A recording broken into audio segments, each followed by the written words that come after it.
அது நான் ஏற்கனவே நேற்றைக்கு முன்தினம் மாண்புமிகு உள்துறை அமைச்சரவர்களை சந்தித்து தமிழ்நாட்டுக்கு வர வேண்டிய நிலுவைத் தொகைகள், பல்வேறு திட்டங்களுக்கு வர வேண்டிய நிலுவைத் தொகைகளை விடுவிக்க வேண்டும் என்று கோரிக்கை மனுவை அளித்திருக்கின்றேன். அதில் தான் மகாத்மா காந்தி தேசிய ஊரக வேலைவாய்ப்பு உறுதி திட்டத்திற்கு மத்திய அரசிடம் மாநில அரசுக்கு வருகின்ற நிதி தாமதப்படுகிறது, அதை உடனடியாக வழங்க வேண்டும் என்று நேற்றைக்கு முன்தினமே மத்திய உள்துறை அமைச்சரிடத்தில் கோரிக்கை மனுவை கொடுத்திருக்கிறோம். SSA கல்வி திட்டத்திற்கு வர வேண்டிய நிலுவைத் தொகை அதையும் வழங்க வேண்டும் என்று கோரிக்கை மனுலாம் கொடுத்துருக்கிறோம்.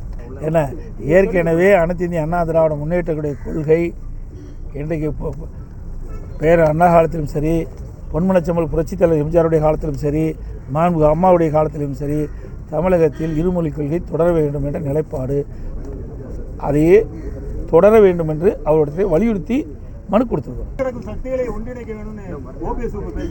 அவர் எப்போ வேணால் பேசிட்டே தான் இருக்கிறாரு. அதெல்லாம் இன்னும் சாத்தியமே கிடையாது.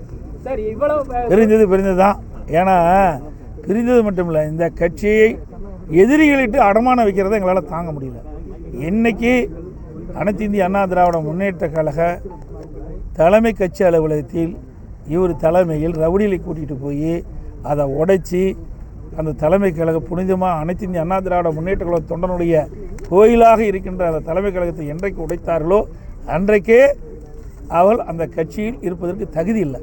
இலங்கை அரசு வேண்டுமென்றே திட்டமிட்டு நம்முடைய மீனவர்களை தாக்குவது, அவருடைய பொருள்களை கொள்ளையடிப்பது, படகுகளை சேதப்படுத்துவது, அவர்களை கைது செய்வதெல்லாம் கண்டனத்துக்குரியது.